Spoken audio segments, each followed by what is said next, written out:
I never thought I'd be sitting here, telling this story. My name is Marcus, and I'm 52 years old.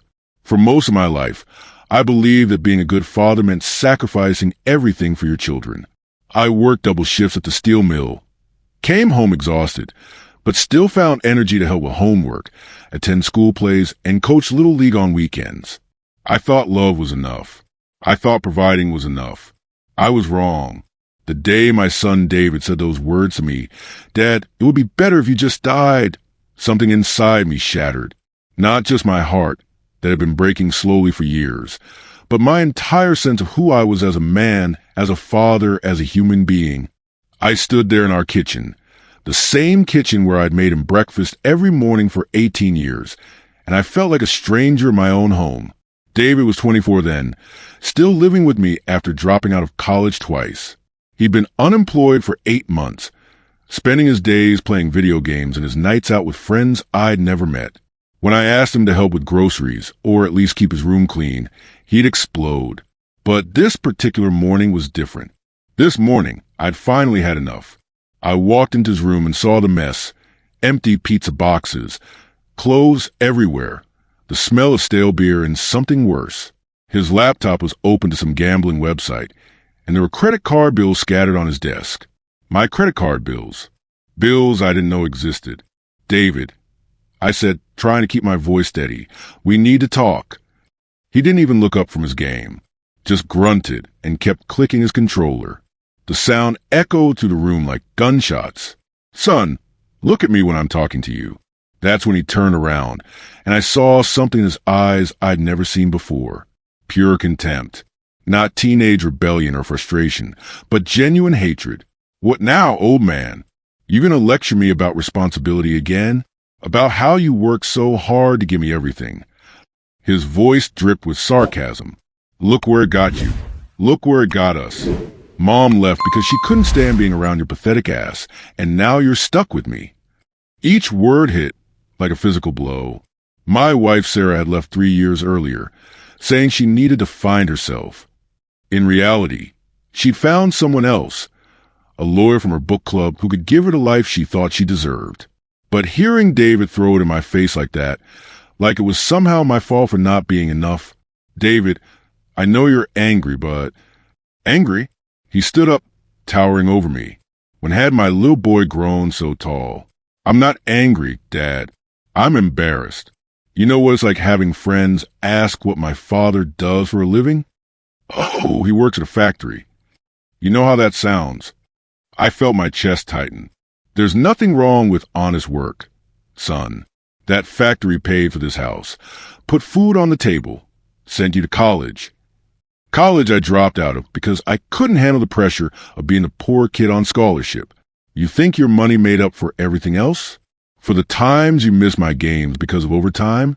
For the vacations we never took because you were too tired?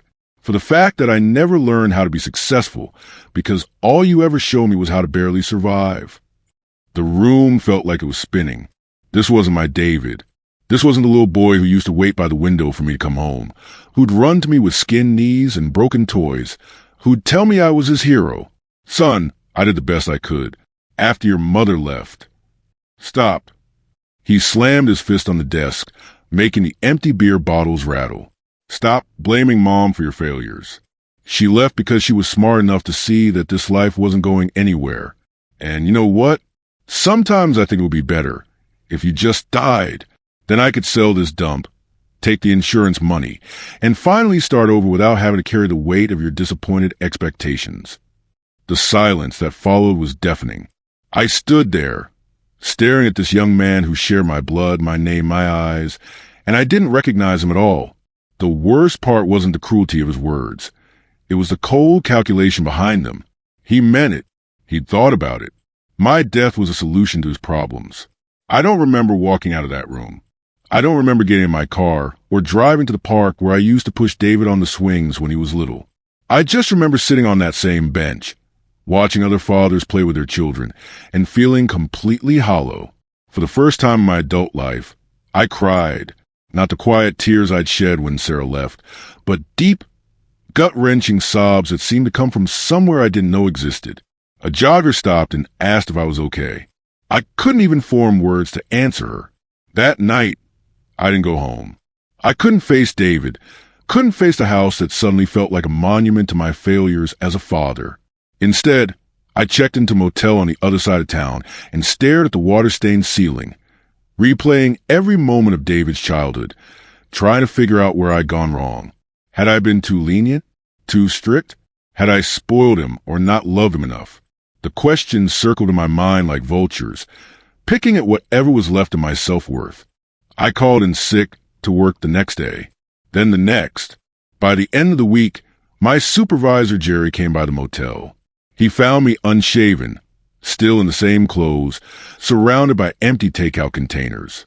Marcus, what the hell is going on? This isn't like you. Jerry had been my supervisor for 15 years, but more than that, he'd become a friend. He was the one who helped me through the divorce, who covered my shifts when Sarah was in the hospital having David, who never missed asking about my son's baseball games. I told him everything. Every word David had said, every moment of that horrible morning, every sleepless night since. Jerry listened without judgment, occasionally shaking his head or muttering under his breath. When I finished, he was quiet for a long time. Then he said something that changed everything. Marcus, you know what your problem is? You've been so busy trying to be the perfect father that you forgot to be a man. You've let that boy walk all over you for years, making excuses for him, enabling his bad behavior because you were afraid of being the bad guy. And now you're surprised that he doesn't respect you. His words stung because they were true. How many times did I cover for David's mistakes? How many times had I made excuses to teachers, coaches, employers? How many times had I paid bills he should have paid, cleaned messes he should have cleaned, fixed problems he should have faced? But Jerry, he's my son. I love him.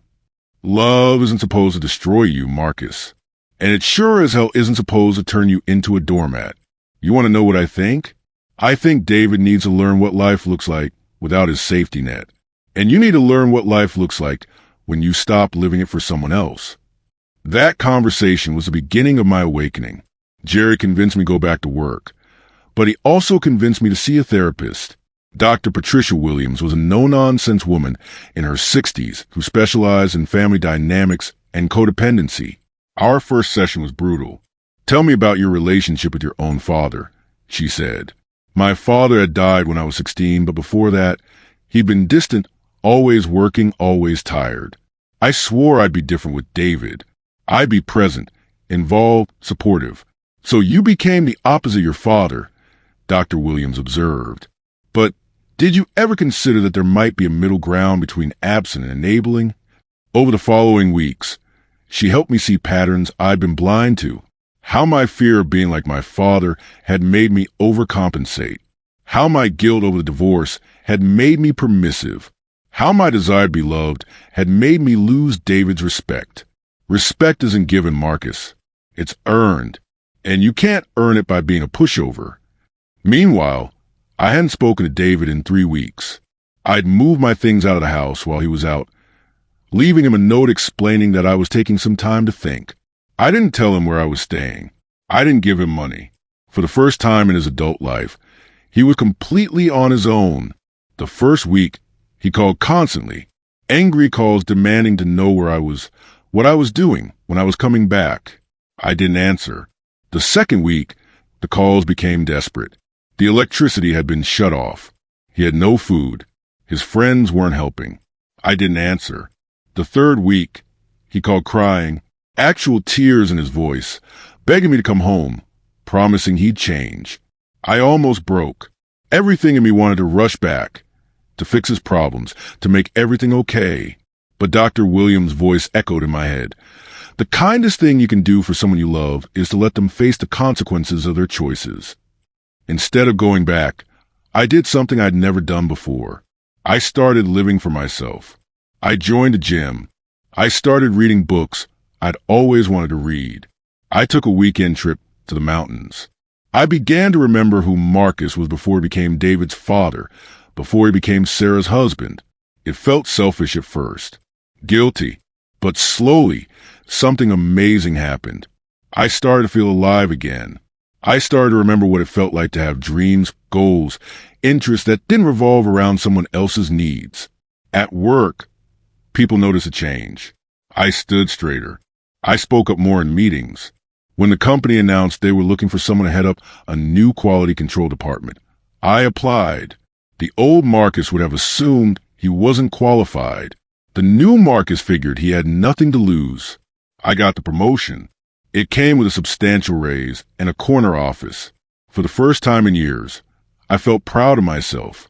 Not proud of what I could do for others, but proud of what I had accomplished. 6 weeks after leaving, I finally agreed to meet David for coffee. The young man who sat across from me at Starbucks looked different, thinner, but also more alert.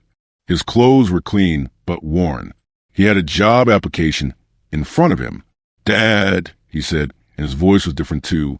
Quieter, less entitled. "I owe you an apology. A huge one."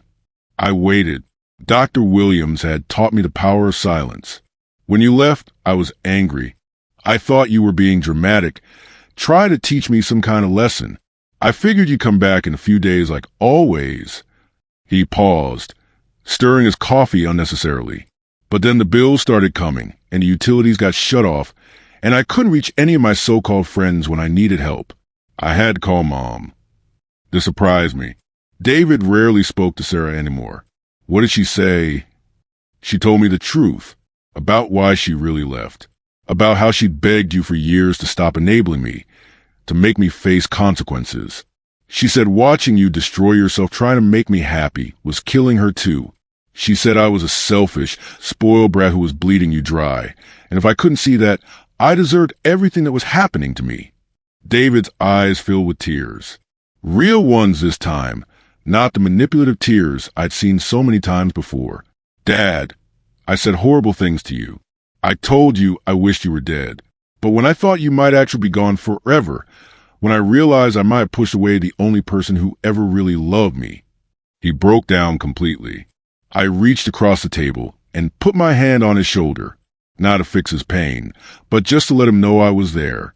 "I've been going to meetings," he continued. Gamblers Anonymous.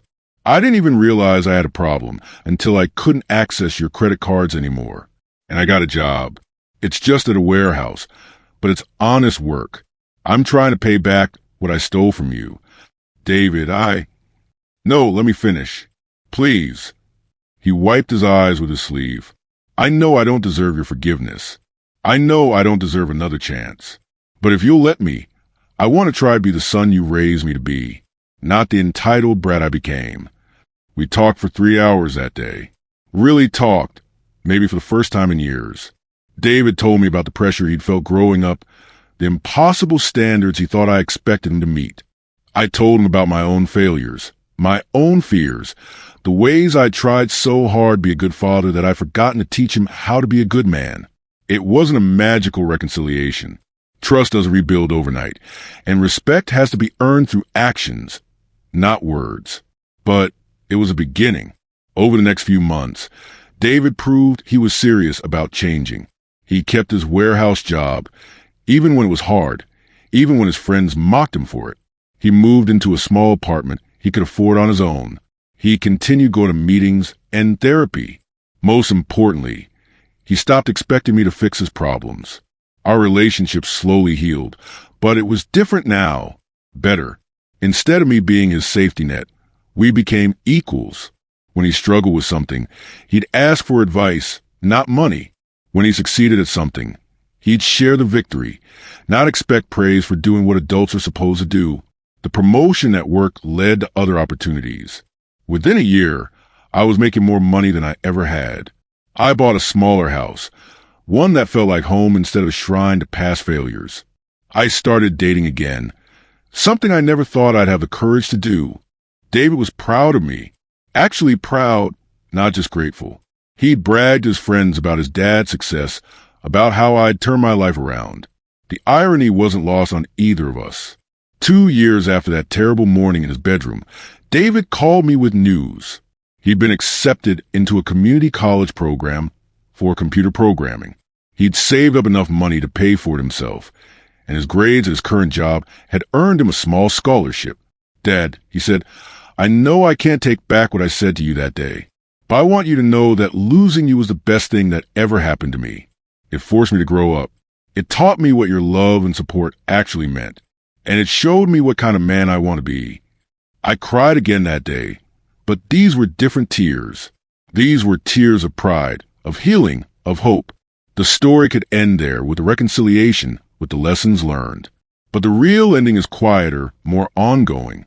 It's in the weekly dinners we share now, where we talk about books and movies and dreams instead of problems and blame. It's in the way David treats a woman he's been dating seriously for 6 months, with respect and partnership instead of expectation. It's in the way he handles setbacks now, with determination instead of desperation. But mostly, it's in the man I see in the mirror every morning. A man who learned that loving someone doesn't mean losing yourself. A man who discovered that the greatest gift you can give your children isn't sacrifice. It's showing them how to be strong, independent, and self-respecting. My son once told me it would be better if I died. In a way, he was right. The old Marcus, the enabler, the doormat, the man who lived his life through other people's needs and approval, that man didn't need to die. And from his ashes rose someone stronger, someone worthy of respect, someone capable of real love instead of toxic codependency. David is graduating from his program next month. He's already been offered a job at a tech startup. He's planning to propose to his girlfriend. He's becoming the man I always hoped he could be. But only after I stopped trying to make him into that man and started becoming the father he actually needed. Sometimes people ask me if I regret those dark weeks when I walked away from my son. My answer is always the same. It was the hardest thing I ever did and the best decision I ever made. Not just for David, but for me. Because sometimes love looks like letting go. Sometimes the greatest act of fatherhood is teaching your child that you're worth respecting, especially if they don't want to hear that lesson. Today, when David calls me, it's because he wants to talk to me, not because he needs something from me. When he tells me he loves me, it's because he genuinely does, not because he's afraid of losing his safety net. When he asks for my advice, it's because he respects my wisdom, not because he's desperate for someone to fix his problems. That's worth more than all the years of thankless sacrifice, more than all the sleepless nights worrying about him, more than all the money I spent trying to buy his happiness. That's what real love looks like. That's what healthy relationships feel like. That's what I wish I'd learned years earlier. But I'm grateful I learned it all. My son once wished I was dead. Now he's proud to be my son. And I'm proud to be his father. Not because I gave him everything, but because I finally gave him the chance to give something back.